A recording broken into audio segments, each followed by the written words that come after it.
Multi vitamin கீரை இல்லைன்னா தவசைக்கீரை. இதை நம்ம பறிச்சுக்கலாம் சமைக்கிறதுக்காக.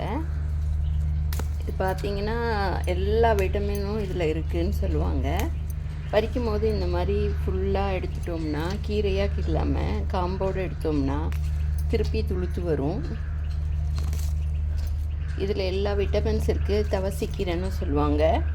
சின்ன சின்னதாக குண்டு குண்டாக பூ வந்து காய் வரும். இதில் விதை சின்ன செடி தான், ஆனால் ஒரு நாளைக்கு சமைச்சிக்கலாம். ஒரு 4 வகை கீரை வச்சோம்னா போதும். வாரத்துக்கு ஒன்று ஒன்று பறிச்சா அதுக்குள்ளே திருப்பி துளுத்து வந்துடும். நம்ம இந்த மாதிரி களையோட கிள்னா அடுத்த வாரத்துக்குள்ளே திருப்பி துளுத்து வந்துடும். வெறும் குச்சி மட்டும் விட்டால் போதும்.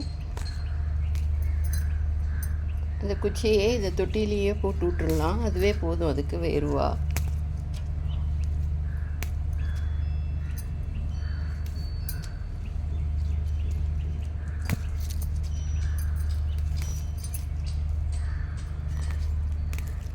பாருங்கள், ஃபுல்லாக குச்சியாக பறிச்சாச்சு. இது மாதிரி எல்லா கீரையும் பறிச்சிட்டோம்னா நமக்கு வந்து சமைக்கிறதுக்கும் ஆகிடும். இது திரும்பவும் துளுத்து வந்துடும் அடுத்த வாரத்துக்குள்ளே. வாரத்துக்கு ஒரு வாட்டி எடுத்துடலாம். நம்ம இந்த மேலே இருக்கிறது மட்டும் விட்டுட்டு ஃபுல்லாக மொட்டை அடிச்சிடலாம் அந்த கீரையை.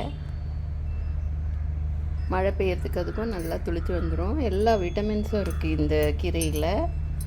அதனால் வாரத்துக்கு ஒரு வாட்டியாவது சமைச்சு சாப்பிட்லாம். பாருங்கள், எல்லாத்தையும் பறிச்சாச்சு.